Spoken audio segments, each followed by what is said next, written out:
On a souhaité effectivement, en préambule du débat, poser un petit peu la question à des élus de territoire, donc le maire de Grand-Champ-des-Fontaines et adjoint élu des villes de La Roche-sur-Yon et d'Angers, donc Roquebruncourt.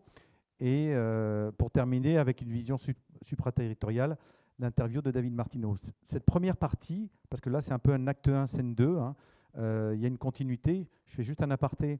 Si vous n'étiez pas mardi à Nantes, les vidéos, l'intégralité sera en ligne dès la semaine prochaine sur notre site. Donc c'est important de savoir que nous avons effectivement, dans une vocation un peu interdépendante, parlé davantage du ZAN mardi. Aujourd'hui, on va être un peu plus orienté RE 2020. Donc il y a une interdépendance. On parlait de pouvoir d'achat, désir d'achat.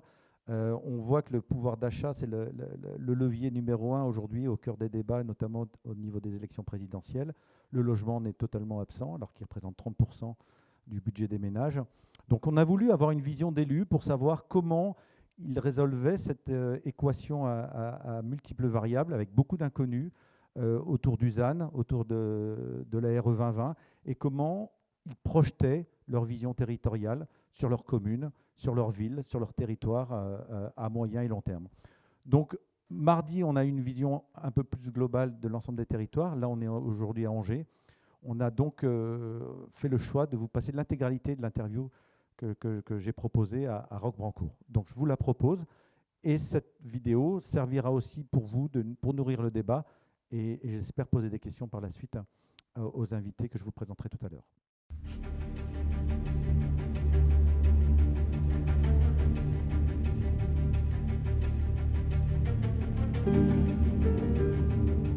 Alors, le zéro artificialisation net, c'est d'abord un défi pour nous. C'est un défi parce que, à la fois, on est, je pense, tous conscients de la nécessité de réduire fortement et d'arrêter finalement la consommation foncière sans fin liée à l'urbanisation, qu'elle soit pour l'habitat ou pour l'activité économique. Et en même temps, c'est un défi parce qu'on ne sait pas comment y parvenir. Aujourd'hui, il faut regarder les choses en face. On sait comment réduire parce qu'on le fait déjà. C'est un autre point sur lequel je voudrais insister, c'est que cette diminution de l'artificialisation des sols, elle est déjà entamée. Mais, malgré tout, on reste sur un modèle de développement d'urbanisation qui s'appuie sur l'artificialisation des sols croissante. Donc même si le rythme d'artificialisation diminue, parce que c'est un travail qui est déjà fait par les plans d'urbanisme, par les stratégies d'aménagement du territoire, malgré tout, elle se poursuit. Donc comment on va arriver à un modèle de développement qui répond aux besoins de la population, des logements, des emplois, etc. Comment parvenir à ça sans artificialiser davantage les sols? Pour le moment, c'est un défi qu'on ne sait pas encore relever. Mais on y travaille, on s'y attelle parce qu'on est convaincu que c'est une nécessité. On ne peut pas indéfiniment poursuivre l'artificialisation de nos sols au détriment des espaces naturels, des impacts sur la biodiversité et puis des besoins de notre agriculture. Alors il y a toujours eu et il y aura toujours une forme de concurrence entre les territoires. Ça c'est la première chose. Une concurrence dont parfois, qui se joue même parfois à l'insu des élus locaux, puisque cette concurrence, elle est d'abord aussi menée par les acteurs économiques ou les habitants, les citoyens, qui, lorsqu'ils veulent choisir leur lieu d'implantation, leur lieu d'habitat, eh bien, ils vont comparer les territoires entre eux. Ils vont essayer de trouver le territoire qui correspond le mieux à leurs besoins, mais aussi à leurs aspirations, etc. Donc, il faut, je pense, resituer cette question de la concurrence entre les territoires, non pas comme une sorte de course effrénée entre les collectivités qui veulent capter le meilleur. Il y a bien sûr cette dimension-là, mais il y a aussi quelque chose qui s'impose à nous en tant qu'élus et qui fait qu'on va être plus ou moins choisi par les acteurs économiques ou les habitants. Ça, c'est la première partie que je voulais évoquer. L'autre chose que je voulais évoquer, c'est que chaque territoire a son identité, a sa dimension propre, et c'est ce qui n'empêche pas du tout son potentiel de développement, mais une ville comme Angers n'a pas le même potentiel de développement et la même vocation, d'une certaine manière, qu'une ville comme Nantes ou Rennes, par exemple. ou La Roche-sur-Yon, ou Le Mans. Et donc chacun doit, je crois, bien identifier ce que sont ses forces, ses faiblesses, qui fait sa qualité pour ensuite capitaliser là-dessus et faire des choix qui correspondent à cette identité, qui permettent de développer finalement une attractivité qui soit, j'allais dire, un peu saine, quoi. C'est-à-dire qui permettent à ce territoire d'être à l'avenir plus résilient, de continuer à être attractif pour des bonnes raisons et pas pour des mauvaises raisons, si je puis dire. Et puis aussi d'être attentif au devenir de la qualité de vie des gens qui sont déjà sur le territoire. Parce que on pense souvent à on se bat pour attirer des nouveaux habitants ou des nouvelles entreprises, mais il faut aussi que ça se fasse dans le respect de la qualité de vie, du confort de vie, et puis des particularités de l'identité d'un territoire tel qu'il est perçu et vécu par les gens qui habitent déjà sur ce territoire. C'est aussi un impératif pour nous, les élus. Donc à partir de là, nous à Angers, ce qu'on cherche à cultiver, c'est notre identité angevine, qui est une forme d'équilibre, qui n'est pas que de la douceur angevine, qui n'est pas non plus que de la recherche effrénée d'un dynamisme, d'un développement à tout crin, mais de trouver à développer cet équilibre.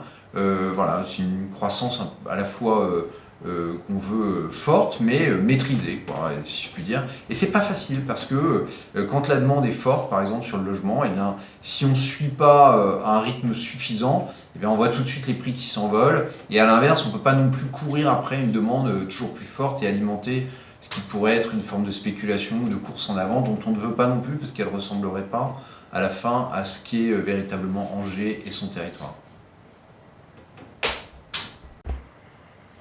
Donc la deuxième dimension de cette question de la concurrence entre les territoires, c'est bien sûr celle de la différence de développement ou la divergence parfois de développement entre la ville-centre et sa première, deuxième, troisième couronne, entre l'urbain et le rural par exemple.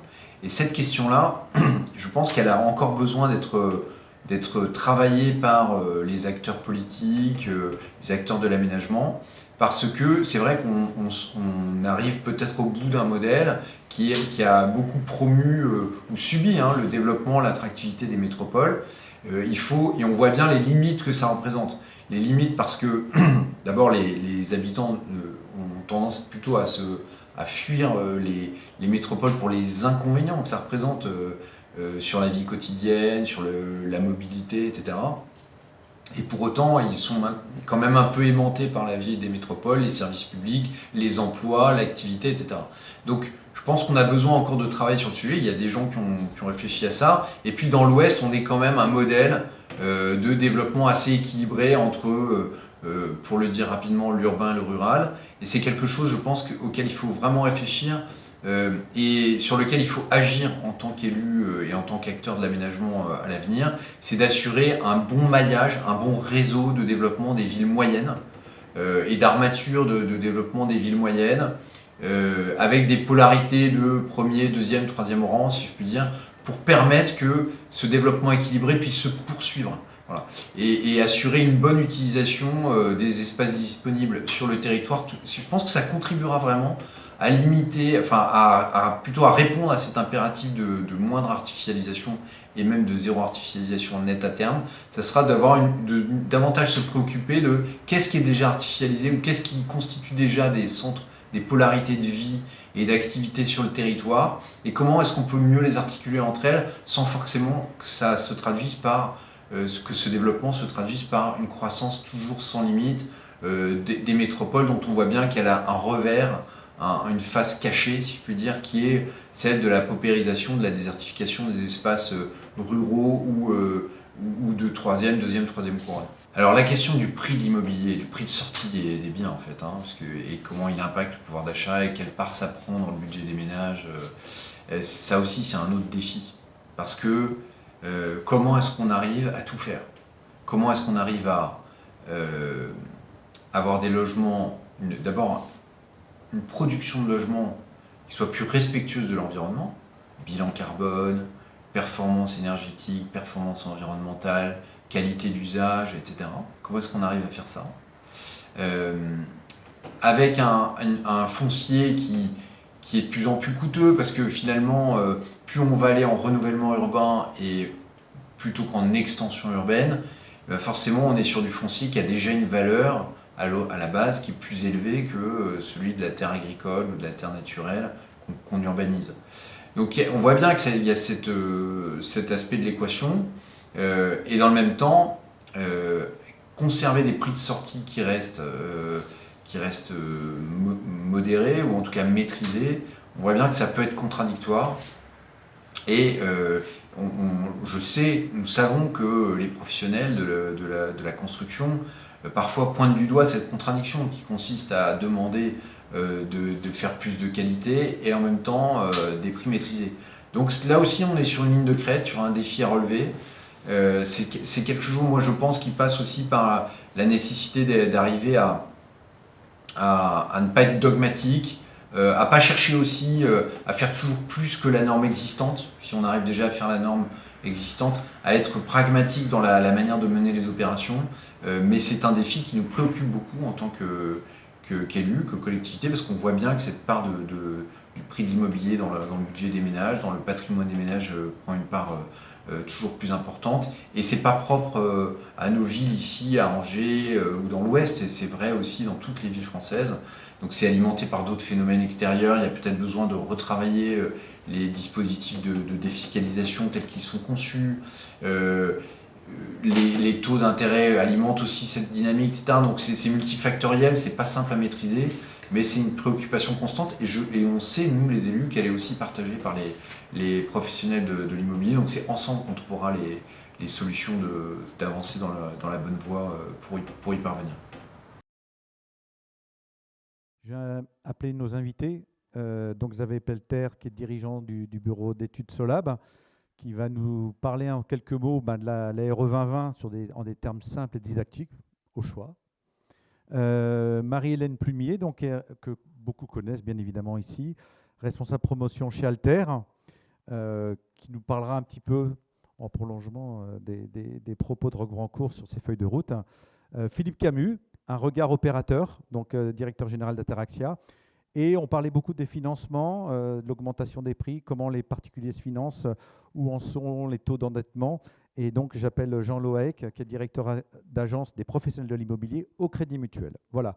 Donc, 4 invités pour parler un petit peu plus. Pardon ? Il en manque un. Oui, Gonzague Noyel, pardon, excusez-moi. Gonzague, pardon. J'avais pas glissé, je dis, ça y est. Roulement de tambour pour vous. Directeur général, en plus d'un opérateur de référence sur Angers et sur les Pays de la Loire, donc spécialiste effectivement du logement social. Et on aura peut-être un focus qui n'est peut-être pas forcément prévu, mais Bertrand évoquait tout à l'heure le fameux DPE, où certaines classes sont stigmatisées. J'aimerais bien qu'on revienne un petit peu là-dessus, mais on a un petit peu de temps devant nous. Voilà. Donc en tout cas, 5 invités de marque pour débattre autour de la réglementation environnementale 2020. Peut-être un retour donc avec Xavier au départ sur ces enjeux, ces équations avec beaucoup d'inconnus. On l'a senti dans les propos de Roch Brancourt. Est-ce qu'on peut, je crois que vous nous avez préparé deux, trois, deux. Voilà, mais pour nous expliquer un petit peu. Voilà, c'est en ligne.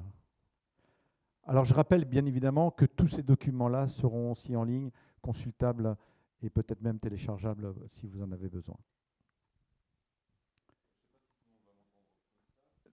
Vous avez le micro là. Il y en avait un deuxième là où je vous laisse le mien. Ouais. Ça fonctionne. Ça fonctionne. Mettez bien vos micros sur le menton parce que la conférence est enregistrée. Ça fonctionne également. Ouais, je vais laisser celui-là là.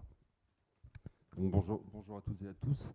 Donc effectivement, quand on a parlé un petit peu de la RE 2020 avec Jean-Alain pour préparer un petit peu cette table ronde, on s'était dit que c'était intéressant de pouvoir dresser rapidement, sans aller dans le détail, mais dresser un petit peu le paysage de cette nouvelle RE 2020.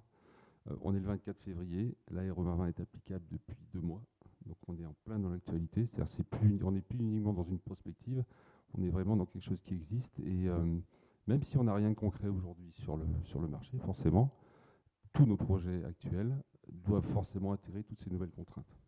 Donc on passe d'une RT à une RE, donc une réglementation thermique à une réglementation environnementale, on a déjà dû vous le dire, mais C'est vraiment quelque chose qu'il faut répéter parce que c'est quelque chose qui est extrêmement important.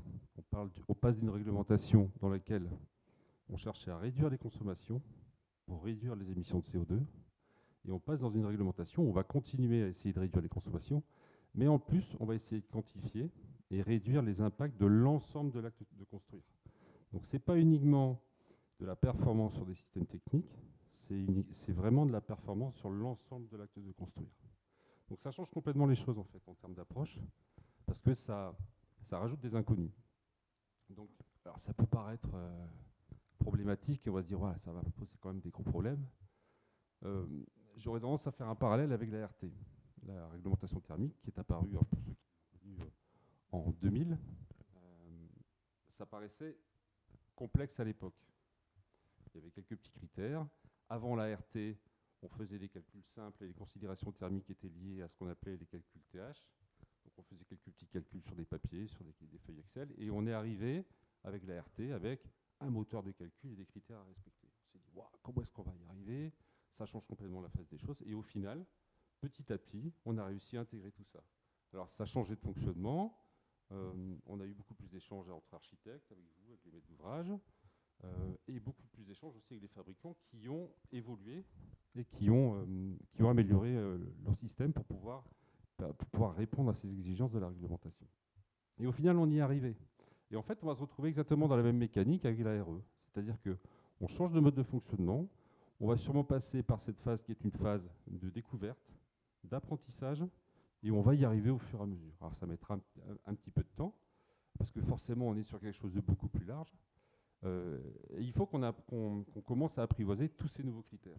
Alors, je vous ai mis ces critères sur le slide. Alors, le but, ce n'est pas de rentrer dans le détail de la réglementation, parce qu'on n'est pas là pour faire un exposé sur la thermique du bâtiment, n'est-ce pas?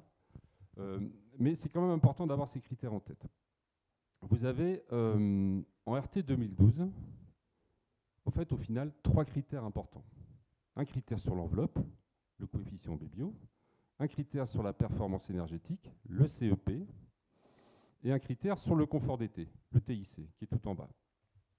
Je ne sais pas si je peux pointer. Ça fonctionne? Oui, ça fonctionne. Et vous avez ici un critère un peu plus anecdotique qui est uniquement sur la maison individuelle, qui est un critère lié aux énergies renouvelables. Donc ça veut dire que quand vous étiez en RT 2012, vous aviez au final 3 critères à respecter, dont un critère TIC qui était assez facile pour le confort d'été. Et il vous restait donc 2 critères problématiques qui étaient le BBio et le CEP, mais au final qui étaient assez faciles à maîtriser, puisqu'au final ils travaillaient tous les deux dans le même sens. Quand vous améliorez le BBio, vous améliorez aussi le CEP dans les consommations.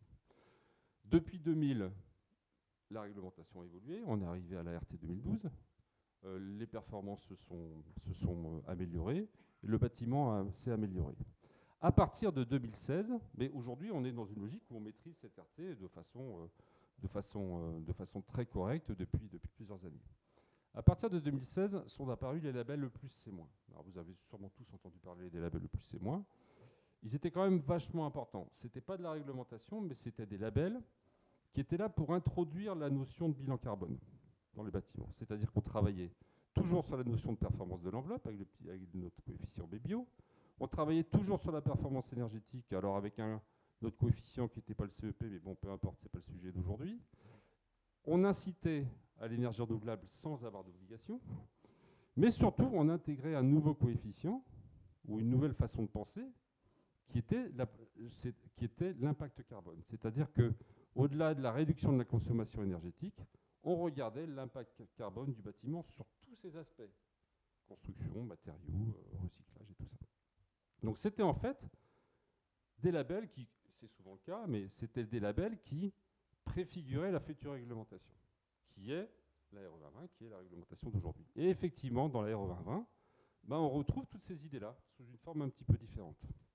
Alors on va passer d'une RT 2012, vous avez, comme je vous disais tout à l'heure, 3 critères, à une RE 2020 dans laquelle il y a beaucoup plus de critères. On retrouve le critère BBio sur l'enveloppe, on retrouve le critère CEP sur la performance énergétique, dans la consommation des bâtiments, et on rajoute, oui, on entend bien? Oui, on peut je vais essayer de aller mettre le un tout micro. petit peu plus vite. Ouais. Et on avait le critère CEP non renouvelable qui permettait en fait de favoriser les énergies renouvelables. Et on a rajouté des indices sur la construction et l'énergie sur le bilan carbone. Donc on est passé d'une réglementation à 3 critères à une réglementation à 6 critères. Ça veut dire qu'il faut maîtriser ces 6 critères et il faut les maîtriser également entre eux puisqu'ils interagissent entre eux. Donc ça, c'est le premier point, c'est la première idée forte de la réglementation. Alors, je ne sais pas si je peux changer avec le... Si, ça marche. J'ai l'impression que ça ne marche pas. Okay. Donc ça, c'était la première idée forte. Ouais, 6 voilà. critères au lieu de 3. Deuxième idée forte, les seuils carbone. Et je vais le faire très vite. Oui, ouais. Sur les seuils carbone, en fait, vous voyez que on a en fait des seuils qui évoluent très vite dans le temps. Donc c'est-à-dire que la réglementation en 2022, c'est celle-là, avec aujourd'hui des exigences qui sont ce qu'elles sont, qui sont faisables et maîtrisables. Mais cette réglementation va évoluer, que ce soit en termes d'impact énergétique et d'impact construction. Donc vous avez une réglementation évolutive qu'il va falloir appréhender non seulement maintenant, mais appréhender également dans ces évolutions qui au final arriveront assez vite. On ressent bien que l'acte de construire va être modifié profondément. Et en quoi justement, je vais donner la parole à Marie-Hélène, pour Alter, en quoi ces feuilles de route qui modifient l'acte de construire, qui sont, on a entendu Roch Brancourt dire tout à l'heure, oui, mais il ne faut pas aller plus loin que la norme. Et j'ai le sentiment que chez certains aménageurs, on pousse le curseur un tout petit peu plus loin que dans ces feuilles de route. Comment vous percevez-vous du côté aménageur ces nouvelles normes qui viennent, qui peuvent être des contraintes, qui sont aussi des opportunités, on l'a bien compris, mais comment vous intégrez ces normes? Bonjour. Tout d'abord, la RE 2020 a changé énormément de choses dans le domaine de l'acte de construire, mais aussi de l'acte d'aménager, puisqu'en fait, même si on voit effectivement tous ces indices, ça a une influence sur notre mode d'habiter, sur la densité, sur la biodiversité, sur le mode de construire, autant de domaines qui se croisent et qui s'en mêlent dans l'aménagement et dans la construction. Donc, ce n'est pas uniquement technique, comme l'était en fait pour nous la RT 2012. On est vraiment sur des modes d'habiter, ça intervient vraiment au niveau de l'habitant, au niveau de la construction et encore plus au niveau de l'aménagement. Ça, il faut bien le comprendre. Et donc, bien sûr, l'enjeu, c'est de rechercher des solutions écologiques qui soient accessibles financièrement à tous. Alors, comment peut-on agir, nous, en tant qu'aménageurs? La première chose, on a fait, comme vous tous, mais côté aménagement, c'est-à-dire qu'on a essayé de voir quels étaient les enjeux de cette RE 2020, quels sont les paramètres sur lesquels on peut jouer et comment on peut travailler pour essayer d'avoir un rapport enjeu environnemental, sociétal et coût. Quelle était la meilleure combinaison pour pouvoir prescrire de l'architecture, de l'urbanisme ou acquérir les bons gestes tout en maîtrisant ses coûts et quelle était en fait la bonne combinaison. Donc pour ça, il y a eu déjà plusieurs exemples qui ont été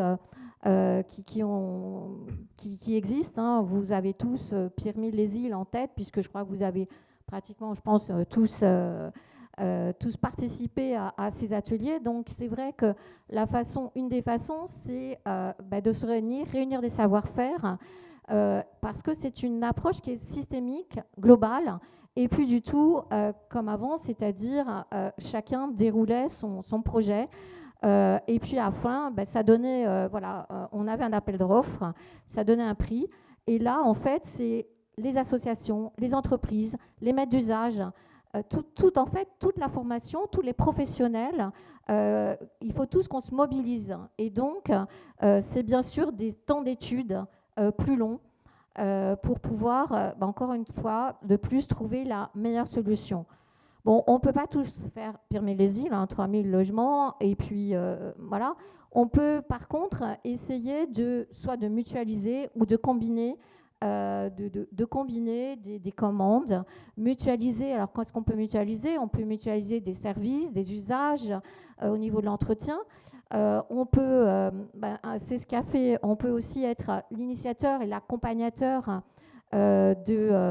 d'initiatives comme la Fabrique à Guérande, où là, donc c'est pas Nantes Aménagement avec Mathias Trouillot, mais c'est la CELA, qui, à la Fabrique Maisonneuve à Guérande, a permis de créer une unité de fabrication de terre crue, voilà, pour mettre à la disposition des promoteurs.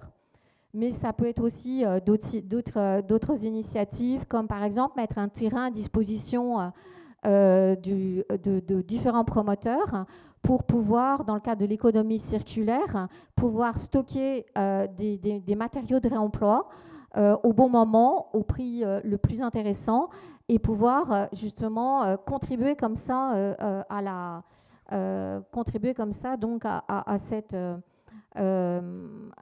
construction écologique, hein, et tout le temps en maîtrisant les coûts. Donc, c'est vrai que l'avantage d'être en ZAC, c'est de changer d'échelle.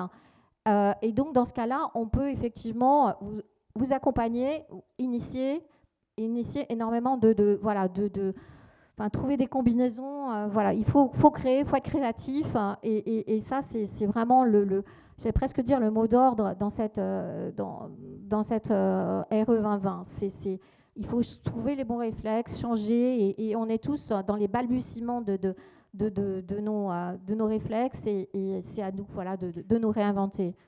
Cette créativité, on la retrouve dans vos chartes d'engagement aujourd'hui Alors oui, à ta question, effectivement, mais je pense que je pars sous la responsabilité de nos élus et de la direction de l'aménagement ici présente. Bon, d'abord, ce qu'il faut savoir, c'est que toutes les initiatives d'un aménageur, elles n'existent que si elles sont soutenues par une collectivité. C'est vraiment là déjà notre première force. Si notre collectivité nous fait confiance, et si notre collectivité, effectivement, ce qui est le cas d'Angers, d'Angers-Loire Métropole, est présent et dans cette dynamique, forcément pour nous, aménageurs, c'est juste que du bonheur, quoi. Et alors, effectivement, on essaye, et au travers de la charte, effectivement, il y a une incitation à aller plus loin que la norme, mais cette incitation, elle est là aussi en contrepartie des droits à construire qui sont en fait minimisés. Donc c'est vraiment aussi une incitation à aller plus loin, à aller chercher, à être créatif. Je pense que tout ça va dans le même sens. Et le dernier point sur lequel aussi je voulais insister, c'est qu'il ne faut pas oublier l'habitant. L'habitant, c'est celui pour qui on va construire tous, c'est celui qui va être derrière les fenêtres.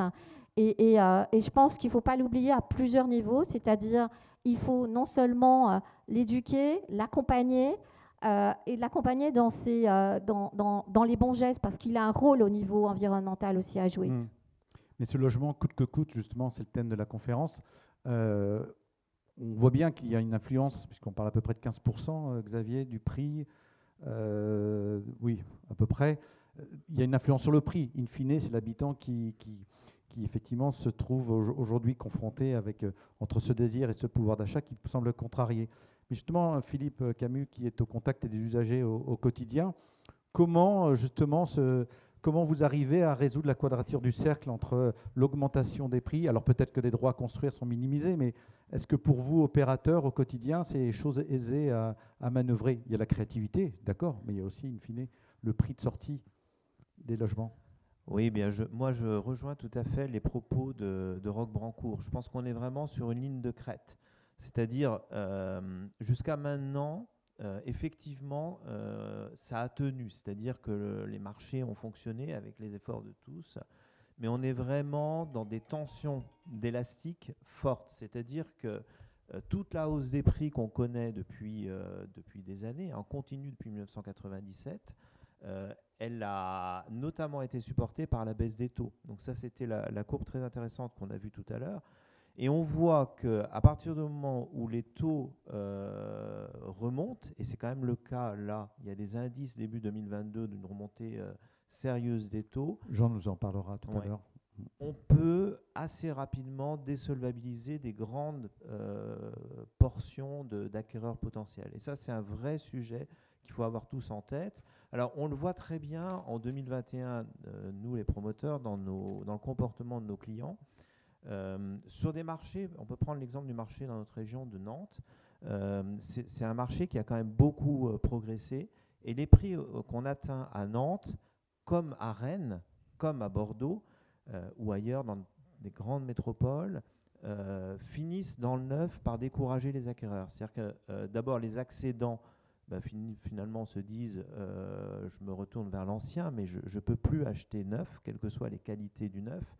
Et puis les investisseurs, et ça c'est un phénomène qu'on voit ces 2 dernières années, les investisseurs se mettent à se dire je ne vais plus investir à Nantes, je ne vais plus investir à Rennes, je ne vais plus investir à Bordeaux, parce qu'à un moment donné, c'est trop cher, et je vais me réintéresser à des villes plus sages, des villes intermédiaires, dont par exemple Angers, où on est aujourd'hui, mais je peux citer pour Ataraxia des villes qui marchent très bien, comme Tours ou comme Orléans, où on a des niveaux de prix qui sont beaucoup plus accessibles et où un investissement locatif peut garder du sens. Voilà. Donc un vrai sujet, une vraie préoccupation sur les taux. Et l'autre point, c'est qu'effectivement, on est tous enthousiastes, je crois, dans le monde de l'immobilier et de la construction, dans le monde de l'aménagement. On est tous enthousiastes sur l'idée de faire mieux. C'est ce que disait aussi Roch Brancourt. On a envie d'apporter notre pierre à la réduction des gaz à effet de serre. C'est une imposition, c'est un devoir de notre génération. Et quand on a des clés dans les mains, c'est-à-dire quand on est de ceux qui participent à l'acte de construire, on ne peut pas évidemment ne pas s'engager avec élan là-dedans. En même temps, il faut être conscient du choc. C'est un peu comme dans l'industrie automobile. Ceux qui suivent l'industrie automobile connaissent les règles qui évoluent, hein, les normes qui évoluent à vitesse extrêmement rapide. Pour nous, c'est ça. La RE 2020, alors le premier stade qu'on a aujourd'hui, Xavier le dirait mieux que moi, il n'est pas méchant. Le stade important, c'est RE 2020, stade 2025, où là, il y aura un tour considérable de vis. C'est-à-dire que la tolérance du gaz va sauter, il y a un certain nombre d'éléments qui vont progresser, et effectivement, RE 2020, stade 2025, on va vraiment prendre un coup important de vis sur les prix de construction. Alors nous, chez Ataraxia... Qui en sera tributaire? L'usager, l'habitant, in fine? Alors, à la fin, forcément, c'est-à-dire c'est forcément l'acquéreur. Et quand on raisonne aussi en manipulant des chiffres de coût construction, il faut voir que si vous prenez 150 €, c'est à peu près ce qu'on peut imaginer comme la plus-value potentielle du prix au mètre carré, donc 150 € hors taxe du prix de construction, quand vous mettez ça dans une mécanique de promotion, nécessairement, ça représente au moins le double en prix de vente TTC. Ça veut dire que, sans faire de grandes prospectives savantes, on peut se dire que ce que vous vendez ici à Angers, 4 000 €, RE 2020 stade 2025, toutes choses étant égales par ailleurs, vous êtes à 4 400. Alors certes, on met beaucoup d'espoir dans ce que les industriels vont faire. Typiquement, la RE 2020 stade 2025, c'est notamment la consécration des pompes à chaleur. Aujourd'hui, les pompes à chaleur, c'est à peu près 6 000 € de plus par logement. Parce que les pompes à chaleur, l'industrie des PAC, elle a été plutôt conçue pour les maisons individuelles. Donc, on espère que les industriels, confrontés à un marché de masse, donc ça c'est bien pour eux, vont réussir à mettre au point des pompes à chaleur qui effectivement soient plus économiques. Je prends un exemple très précis, mais tout est comme ça. On espère que les isolants biosourcés, grâce à la masse, vont baisser et que ce que je vous dis là sur les impacts des coûts soit minoré. C'est l'espoir collectif. Et je crois que c'est l'enjeu collectif, c'est que chacun à sa place, on réussisse à la fois à aller vers du logement vertueux, mais en même temps à tenir les coûts. Parce qu'encore une fois, avec la remontée des taux, on est bien sur une ligne de crête. Je vais revenir tout à l'heure sur cette notion de toutes choses égales par ailleurs. Je vois, Xavier, vous opinez au propos de Philippe. Quelques mots justement sur cette optimisation des coûts, sur ces nouvelles pompes à chaleur, nouveaux matériaux. Alors effectivement, aujourd'hui, en quelques mots. Philippe a raison, on est un peu dans la logique où on a une tendance aujourd'hui à aller très vite vers des pompes à chaleur parce que c'est la solution aujourd'hui la plus simple et qui paraît la plus naturelle. Je parlais tout à l'heure de la RT 2000 et de l'application de la RT et le fait que les fabricants ont aussi beaucoup travaillé parce qu'en fait les réglementations poussent aussi les fabricants à faire évoluer leurs produits. Et je pense que ce sera encore le cas. Donc moi je suis extrêmement optimiste par rapport à ça, pour discuter avec beaucoup de fabricants aussi. Ils sont tous un petit peu sur la brèche, ils ont tous vu les pistes qu'ils avaient aussi de profit et d'évolution pour eux. Et il y a encore énormément de marge de manœuvre et d'amélioration sur le sujet. Donc moi, je suis extrêmement optimiste là-dessus, parce que je suis assez d'accord qu'aujourd'hui, le constat, c'est que c'est bien d'être une pompe à chaleur, mais quand on ramène ça au coût du logement, ça fait quand même un petit surcoût qui est pas négligeable. Donc tout ça, ça va se calmer dans le temps, parce qu'on est encore dans la phase d'apprentissage, et la digestion va se faire, et ça va sûrement se calmer. C'est le cas sur les systèmes de pompe à chaleur, mais ce sera aussi le cas probablement sur tous les éléments de l'enveloppe. Parce D'accord. qu'encore une fois, on a une réglementation qui est beaucoup plus large. Mm. Alors je vais juste finir, parce que j'ai le micro, sur la notion de coût. On parlait tout à l'heure de 15%, on parlait de 10%. Les approches que l'on peut faire aujourd'hui sur tous les projets que l'on brasse montrent qu'il y a une très forte variabilité du surcoût induit par la RE 2020. Parce qu'en fait, on arrive à un niveau de performance qui est tel, qui fait que la forme pressentie du bâtiment, les contraintes du terrain, les contraintes du secteur jouent énormément sur la facilité ou pas d'y arriver. Et c'est là que c'est extrêmement important de travailler tous très en amont. On parlait tout à l'heure vraiment d'une démarche collégiale, on est vraiment là-dedans. Et on a besoin de tous travailler très en amont pour essayer d'avoir des formes qui fonctionnent bien et qui soient très propices à l'ARE 2020.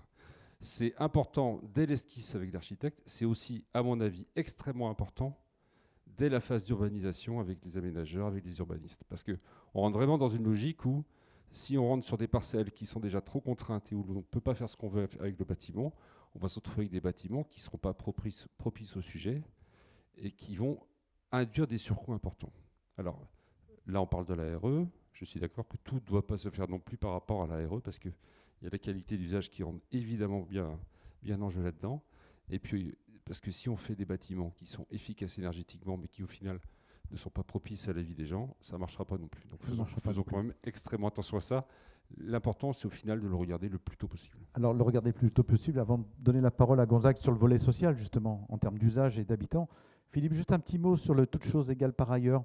L'opérateur, lui en lui-même, dans ses bilans prévisionnels, est-ce qu'il a une marge de manœuvre aujourd'hui? J'ai entendu de la part de certains élus que c'est vrai qu'on demande beaucoup à l'opérateur, mais de lui-même, est-ce qu'il a une marge de manœuvre pour que ses coûts soient réduits aujourd'hui?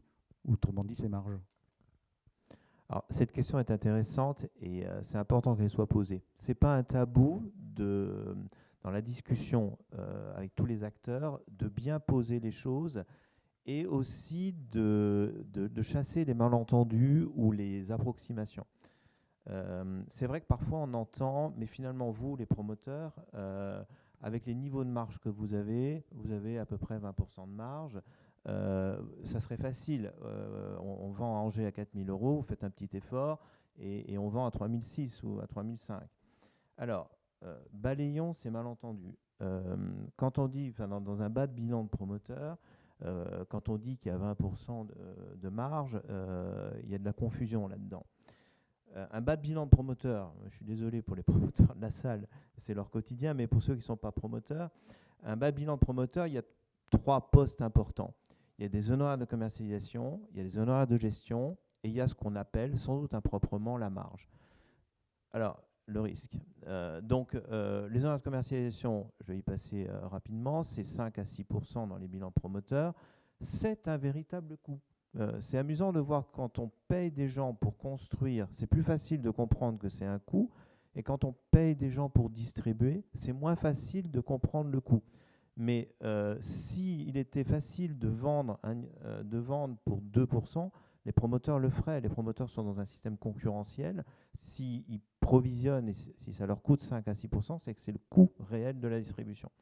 Après, sur les honoraires de gestion, c'est un peu la même réponse. C'est-à-dire il y a 5 à 6% d'honoraires de gestion. Les honoraires de gestion, ça paye les équipes du promoteur, ça paye les études aussi que fait le promoteur. Vous savez que de plus en plus, avec le système des consultations, les promoteurs investissent finalement fortement dans les études urbaines qui sont remis. Voilà, c'est du temps, c'est beaucoup d'argent. Voilà, tout ça, ça coûte à peu près 5%. Si on pouvait faire mieux, et si un opérateur trouvait mieux, eh bien, ça lui permettrait d'être plus compétitif et on le ferait. Après, sur la marge, je vais remonter à une sagesse un peu ancienne. Je vais vous citer une phrase de la Bible. Lequel d'entre vous, s'il doit construire une tour, ne commence par s'asseoir pour calculer la dépense et voir s'il peut la terminer, de peur que, ayant posé les fondements, il ne puisse l'achever. Le job du promoteur, comme il y a 2000 ans, le job des promoteurs, qu'il ait à construire une tour ou un petit immeuble, c'est d'aller au bout de la construction. Et une construction, vous le savez tous, voilà, c'est long, plusieurs années, et c'est soumis à une multitude d'aléas ou en clair de risques. Que ce soit dans la phase montage, quand on va discuter avec les collectivités, ou à très juste titre, les collectivités vont nous faire des observations qu'on va prendre en compte. Les services, les uns et les autres, par exemple, voir le service voirie qui vous dit mais je ne comprends pas, votre entrée de parking, elle ne marche pas, vous auriez dû l'élargir, etc. Et hop, vous perdez quelques places. Ensuite, quand vous faites votre appel d'offres, vous aviez prévu des choses et puis vous rendez compte que le bois ou l'acier ont pris 30%. Qu'est-ce qu'il absorbe? À la fin, c'est le promoteur, même si les entreprises font des efforts. Quand vous commercialisez, vous pouvez avoir vendu 9 logements sur 10, il vous en reste un dixième.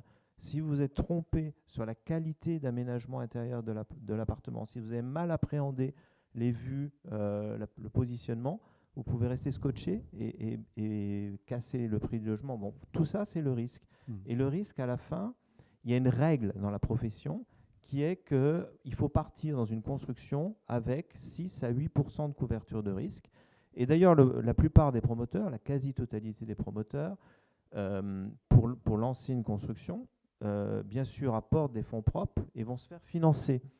Et quelle que soit la gentillesse ou le sourire du promoteur, s'il ne prouve pas qu'il a au moins 6-7 points de marge, il n'aura pas sa dette, il n'aura pas son financement. Donc ce n'est pas quelque chose qui est à sa main.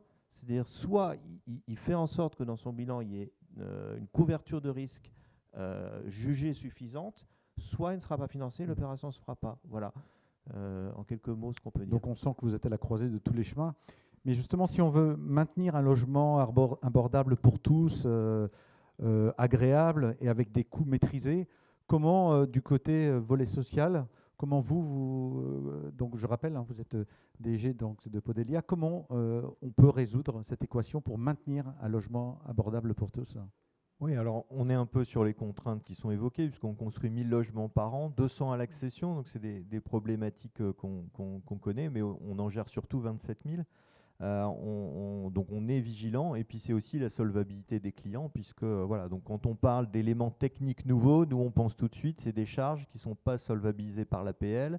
Donc voilà, je suis un enfant de l'ANRU, comme je dis toujours, on a fait beaucoup de travaux de rénovation, on s'est rendu compte que le loyer du locataire final, avec tous ces éléments techniques, ces coûts de maintenance, était parfois aussi un enjeu. Je pense qu'il y a un aspect, vous le disiez, de pédagogie vis-à-vis des clients, alors qu'en plus vous êtes bailleur social. Pour venir construire des logements à proximité, personne n'en veut, même si c'est 70% des Français, et que les gens qui refusent sont souvent les premiers à se plaindre que c'est leurs enfants qui ne trouvent pas de logement.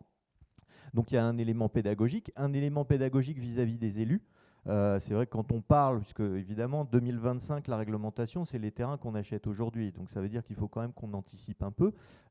Et quand on voit des élus qui nous disent on va faire un R+2 sous-sol enterré avec un ascenseur, voilà, le coût global est plus possible. Donc on se dit on n'a plus de confort. Donc il y a un gros travail de pédagogie, on est entre initiés, mais je pense que là-dessus, on ne sera pas forcément aidé par les pouvoirs publics pour aller porter ce message-là. Donc c'est un élément important. Et sur les enjeux, non, forcément, nous on se projette aussi par rapport à notre parc, puisque l'équilibre économique, une opération de logement social, c'est des emprunts à 40-50 ans. Donc il faut à peu près qu'on soit certain que ça tienne. Le deuxième élément, c'est les réhabilitations. 25-35 ans, on en fait 600 par an. Là aussi, il faut qu'on se projette. Sur les F et G, alors on a la chance, et dans la région, les bailleurs, tous, ont fait un gros travail de réhabilitation pour solvabiliser les clients. Donc, on n'est pas sur des passoires énergétiques catastrophiques. Je crois que sur les 27 000 logements F et G, on doit en avoir à peu près 200. Et si on ne les fait pas, pourquoi? C'est parce que globalement, est-ce que c'est raisonnable de mettre 100 000 € dans un logement qui en vaut 50 000 sur le marché? C'est le premier point. On a vu les chiffres de Bertrand. Voilà, avec le montant d'investissement. Voilà, donc ça c'est un élément important. Et puis on a du patrimoine sur des secteurs historiques, où vous avez les ABF, où là les coûts s'envolent aussi. Donc ça c'est un élément extrêmement important. On a fait un exercice de stratégie carbone à l'échelle des 27 000 logements. Donc en gros, hein, des cabinets qui vous disent voilà votre parc, voilà en 2050 ce que ça donne par rapport à la stratégie carbone. Bon, franchement, la première fois que vous voyez les résultats, ça fait extrêmement peur. Vous vous rendez compte qu'on a des logements à la Faute-sur-Mer où ils sont sous l'eau, au bord de la Maine, c'est pareil, que Saumur devient Lisbonne avec le coût, donc retrait d'argile, etc. Et c'est des choix qu'on doit faire aujourd'hui, avec des éléments techniques qui ne sont pas prêts et avec un volume et une technicité des entreprises qui n'est pas prête non plus, ou alors qui est à des coûts complètement démesurés. Donc quand vous achetez, vous vendez, c'est différent que quand vous achetez, vous gérez pour 50 ans, parce que vous devez surinvestir. Donc ce qui fait qu'on a effectivement cette difficulté aujourd'hui à se projeter sur un avenir incertain, avec des coûts incertains, une solvabilité, que ce soit nos acquéreurs ou effectivement nos accédants à la propriété. Et puis on gère aussi accessoirement, c'est une petite parenthèse, mais 4000 lots de copropriété. Et alors là, c'est une nouvelle inquiétude, parce qu'alors là, ils ne sont pas du tout prêts. Et quand vous êtes copropriétaire en tant que bailleur et que vous leur dites on va faire des travaux, mais on va prévoir pour 2050, mais ça a coûté un peu plus cher, tout le monde vous dit non. Donc effectivement, on est un peu à la croisée de ces contradictions d'élus, de clients, de solvabilisation, de technicité, de mesures qui n'arrivent pas encore. Je ne sais pas si vous avez vu le rapport McKinsey sur le problème de productivité du bâtiment. C'est une catastrophe. On parlait de l'automobile, on faisait un parallèle. On a lancé avec Maine-et-Loire Habitat un appel d'offres d'industrialisation. On commande 200 logements. On ne sait pas encore où on les posera, mais pas pour baisser les coûts, mais pour les maintenir. Et quand vous dites à la FFB, bon, c'est bon, l'évolution des coûts de matériaux, même si le BT évolue, etc., ça va se calmer un peu. Le problème demain, c'est la main-d'œuvre. C'est-à-dire qu'on n'a pas de main-d'œuvre, pas d'encadrement sur les chantiers. Donc, si on n'industrialise pas, on va avoir un vrai problème de gain de productivité, de technicité, de notions de volume qui vont permettre de faire baisser les prix. Et là, alors, heureusement, Amazon s'en occupe. Hein, il construit des usines en Pologne pour venir construire chez nous. Donc voilà, il y en aura d'autres qui le font. Mais je pense qu'on a intérêt à travailler tous ensemble sur toute la filière, comment on aménage. Les élus, Roch le disait, on était hier soir à la CCI, le problème des bureaux, de l'activité, enfin, il y a une pression partout. Quel est le choix politique de qu'est-ce qu'on développe? Quel type d'accession privée, locative, d'accession sociale, de démembrement? Parce qu'on trouve des artifices, le démembrement, voilà, on trouve un peu le foncier, et c'est nous qui l'achetons, le foncier, hein. Donc on se fait aussi de la concurrence entre nous, hein, parce que, voilà. Et les concours, quand ils sont lancés, il y en a toujours un de nous qui va faire un peu plus, un peu mieux, parce qu'il doit faire son volume, parce qu'il a besoin d'alimenter ses équipes en vente. Donc on se fait notre propre concurrence. On a vu sur certains secteurs la catastrophe que ça faisait. On se plaint tous. Moi, j'ai fait énormément de réunions, hein, pas que sur la région, mais sur oh là là, le prix, qu'est-ce que ça augmente, il faut qu'on fasse quelque chose. Bah oui, mais on sortait du bureau, on faisait une proposition 10% plus chère que l'autre. Et on rajoutait des gadgets. Ah ben, l'aménageur, la ville, l'élu, il veut plus. Bah oui, mais on y va tous. Donc, il va falloir, et à un moment, tant qu'on n'est pas acculé, la ligne de crête, en gros, ça va être le plus agile à marcher sur un fil et le moins agile qui tombera. Mais Mais mardi dernier, tout le monde évoquait la nécessité, l'impérieuse nécessité de se parler, de se concerter dès maintenant pour pouvoir faire face aux enjeux de demain. Bon, je sens bien que vous ne partagez pas l'enthousiasme ou l'optimisme pour les années à venir. Mais si. Non, mais cette vision pluriannuelle. Non, oui. Mais après s'entendre, enfin très honnêtement, voilà, on est concurrents. Que le meilleur gagne. Enfin, moi, en tant que bailleur social, voilà, on peut s'entendre, mais à un moment, chacun a une boîte à faire tourner. Chacun a des projets à gagner, chacun a des chiffres à atteindre. Après, voilà, la loi du marché, il faut qu'on ait des limites, mais j'espère qu'on sera un peu raisonnable. Mais franchement, le temps qu'on passe, moi, des réunions FPI pour décider l'évolution du coût, la hauteur de la faïence et tout, on en a fait plein. Et puis derrière, on fait des travaux supplémentaires. Donc ça, c'est une vision, très honnêtement, moi, je veux bien qu'on s'entende, hein, mais je pense qu'il y a un modèle à rénover, qu'il faut qu'on pousse la communication, qu'il faut qu'on pousse la visibilité pour les entreprises, pour nos entreprises de construction, pour le bâtiment, qu'on ait un échange avec les élus sur quelle est la place de chacun et comment on accompagne ça, quels sont les choix en matière de cible, de population, pour pousser ce modèle économique. Parce qu'effectivement, sur la partie accession, on a la difficulté quotidienne hein, avec la trésorerie, etc. Sur la partie bailleur, cette vision-là, elle est extrêmement inquiétante. Les bailleurs sociaux, aujourd'hui, ils ne vendent pas par hasard. Hein, il faut des fonds propres.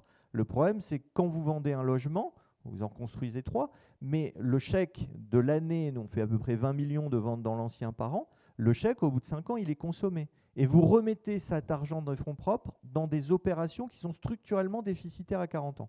Donc l'inquiétude des bailleurs, elle n'est pas demain, est-ce qu'on tiendra, évidemment, mais elle est à 30 ans, le modèle économique, c'est-à-dire que notre activité ne produit pas suffisamment d'argent pour continuer à se développer. Donc on vend, mais on tape dans la caisse. Donc cette vision pluriannuelle, je ne vais pas être trop pessimiste parce que j'ai confiance dans l'intelligence collective, mais je pense qu'on a un vrai problème de modèle économique du bailleur et un vrai problème sur l'acte de construire, la capacité, ça sera sans doute la transition sur les emprunts et de la solvabilité des clients. On a vu sur l'évolution de la demande de logement social, je disais 70% des Français, la Mayenne c'est plus 25%. Nous, La Roche, c'est impossible, les entreprises, voilà. Et donc cette demande-là, qui globalement est un volant vers l'ouest et qui part des métropoles vers la première couronne, c'est les gilets jaunes de demain, parce que le carburant va continuer. Donc c'est bien, on est en périphérie, avec toujours le même prix, pas plus de marge pour autant, parce qu'on adapte les prix par rapport à ça, mais c'est demain, le modèle ne tiendra plus, parce que la solvabilité, on a beau s'éloigner, on aura un vrai problème de capacité des personnes à faire face non seulement au coût d'acquisition, mais au coût de maintenance et de gestion et des loyers pour demain. C'est une inquiétude. Merci. Vous m'avez fait ma transition. Merci, Gonzague. Transition justement sur le financement, Jean. Au vu de contraintes, opportunités, comment l'œil du banquier voit-il ces évolutions RE 2020 et ZAN?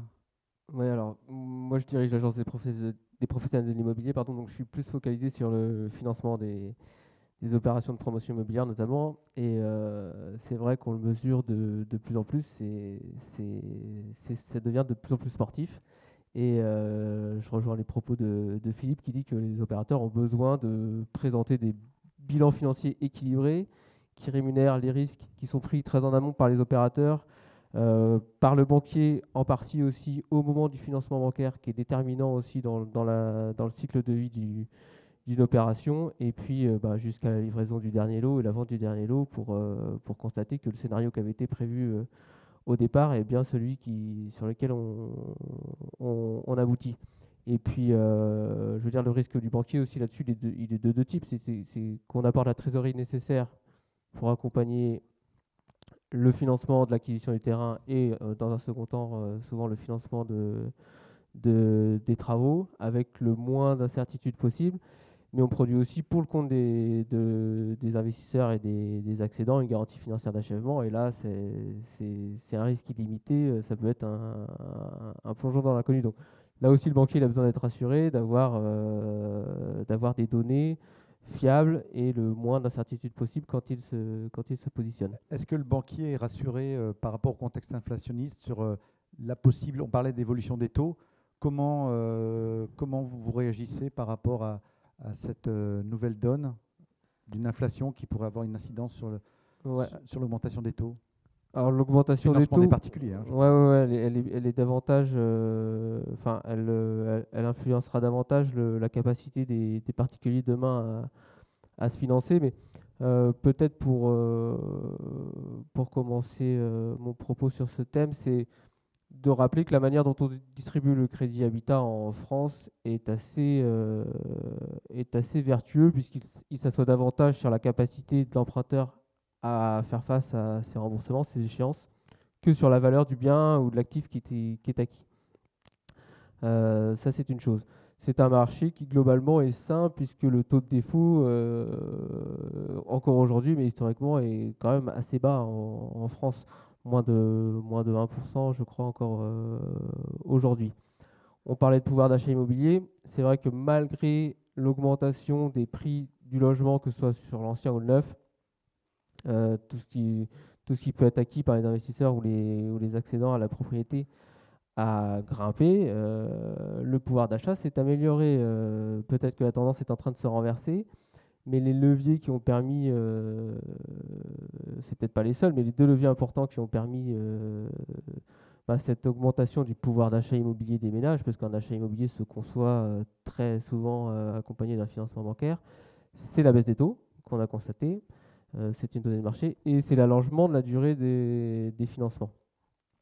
Et sur ce point, là aussi, je pense qu'on a poussé le curseur au maximum, c'est-à-dire que, et puis les banques ont été rappelées à l'ordre par le Haut Conseil à la stabilité financière, qui impose aujourd'hui Qui a durci les règles. qui a durci les règles du jeu, qui a redonné des nouvelles règles du jeu aussi, à Et savoir un taux ça d'effort. change sur le nombre de prêts accordés. Pardon, Ça change la donne sur le nombre de prêts accordés. j'ai pris mes chiffres, j'ai Bon, quelques pas- chiffres avec moi parce que Quelques chiffres, parce que le temps passe et je voudrais laisser la place Ouais. aux questions-réponses dans la salle. Alors, Ouais. deux choses, c'est 35% de taux d'effort et une durée maximum de 25 ans, plus 2 ans de franchise quand on achète dans le neuf. En gros, c'est ça les normes que le banquier doit respecter. Ça a été graduel, mais aujourd'hui, ça s'impose à nous. Quand on regardait dans le rétroviseur, effectivement, on pouvait être assez inquiet, puisque, mais je pense que c'est représentatif à l'échelle du secteur national, mais le Crédit Mutuel Loire-Atlantique Centre-Ouest, s'il regardait la composition de sa production de crédit de 2020, ne respectait pas les normes pour près de la moitié des prêts qui étaient distribués. Donc on s'est dit, qu'est-ce qu'on va pouvoir faire demain? Quand on regarde ce qui a été produit en 2021, pardon, on a été plutôt agréablement surpris.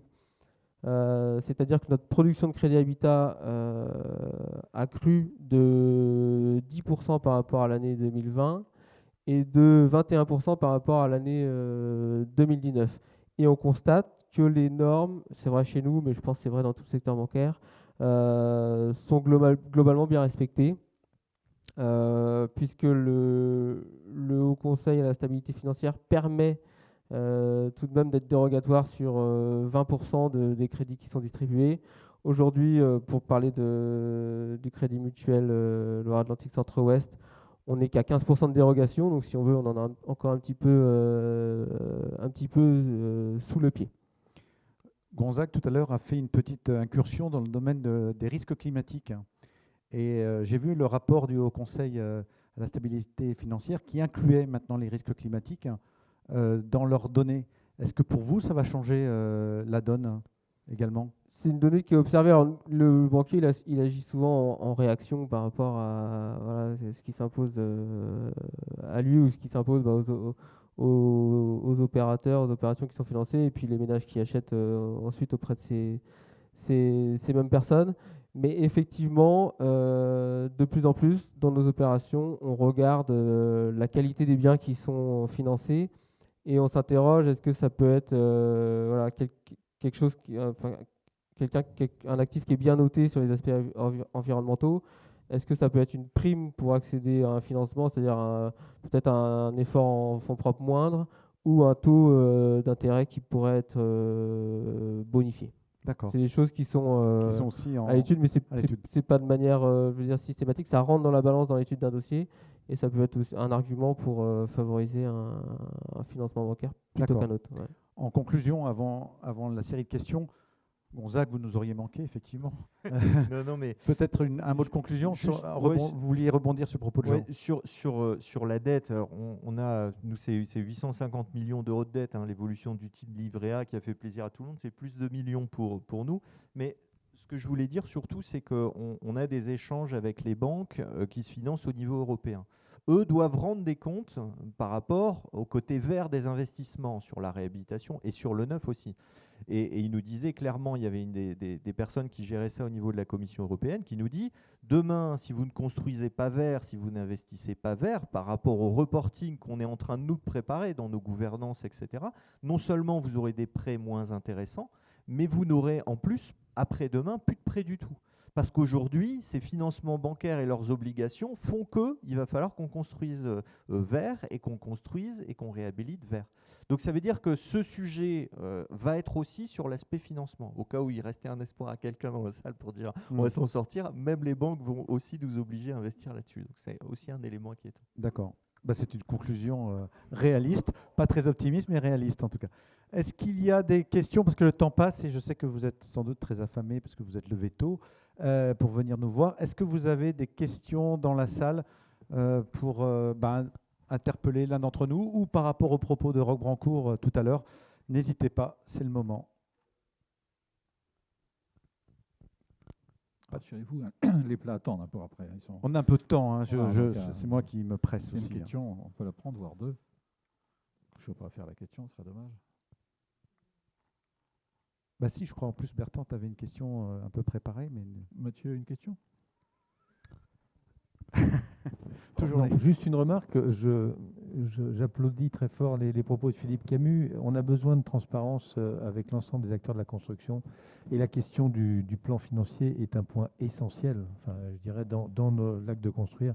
Donc attention à terme à ce que certains territoires ne deviennent pas excessivement compliqués pour la sortie des opérations. On voit ce qui se passe à Nantes. Enfin, Philippe l'a bien rappelé. Sur les grosses métropoles, on a quand même des gros ralentissements de rythme de vente liés certes à des coûts de construction, aussi à l'impact du logement social. La petite mécanique que tu as mise en place là pour dire 150 € hors taxe de coûts de construction de plus, c'est 300 € de prix de vente, oui, sur un plan financier où il n'y a pas de prescription sociale à faire. Ça, c'est beaucoup plus fort quand on a encore plus une prescription sociale à assurer ou du logement abordable à faire. Donc ça, je pense que c'est un point important et on a C'est un besoin point de se parler. important. Roch Brancourt m'évoquait la notion de savoir-faire et de faire savoir. Justement, Gonzague, c'est Gonzague qui employait le mot d'initié. On est entre initiés ici. Comment faire savoir cette information, cette concertation, cette nécessité de travailler? Échanger régulièrement avec les aménageurs, les élus, pour démystifier cette question, qui est, pour pouvoir parler clairement à livre ouvert, quoi, en disant on a la question économique, la question de viabilité de nos opérations. C'est essentiel, hein, sans ça on va clairement dans le mur. Hein. Il ne faut pas être trop alarmiste, certes, mais il faut poser les choses aujourd'hui. Hein. Ça me semble Donc très, un vrai très partenariat important. noué entre la La collectivité FPI qui est dans la publique. salle est là pour dire on a aussi les moyens de discuter fortement avec tous ces acteurs dans l'acte de construire. C'est important. D'accord, merci. Merci Mathieu. Une autre question? Qui n'était pas une question, mais qui est une remarque tout à fait pertinente. Écoutez, je crois qu'on va peut-être conclure cette... Je te laisse la non, c'est vrai, conclusion. tu me laisses conclure. Ah bah sauf, oui. sauf s'il y a des regrets, mais n'ayez pas de regrets, puisqu'on va pouvoir se retrouver tous autour de notre cocktail échanger, déjeunatoire ouais. pour pouvoir échanger. En tout cas, merci à nos invités pour cette table ronde. Merci Marie-Hélène Plumier. Merci Gonzague Noyel pour cette intervention très intéressante. Sachez qu'elle sera visible sur notre site, donc je pense que certains la regarderont avec beaucoup d'intérêt. Merci Jean Loëc, merci Philippe Camus et merci Xavier Pelter pour cette intervention aussi très précise, technique. On trouvera les chiffres. Oui, on communiquera Merci. les informations de Xavier sur notre site. Ouais. Merci Jean-Alain pour cette séquence. Merci Justine pour Oui, tout ce qui a merci. été fait. Voilà, on peut l'applaudir. Et puis, on peut les applaudir. Et on se retrouve tout de suite autour d'un verre et de ce cocktail déjeunatoire. Merci.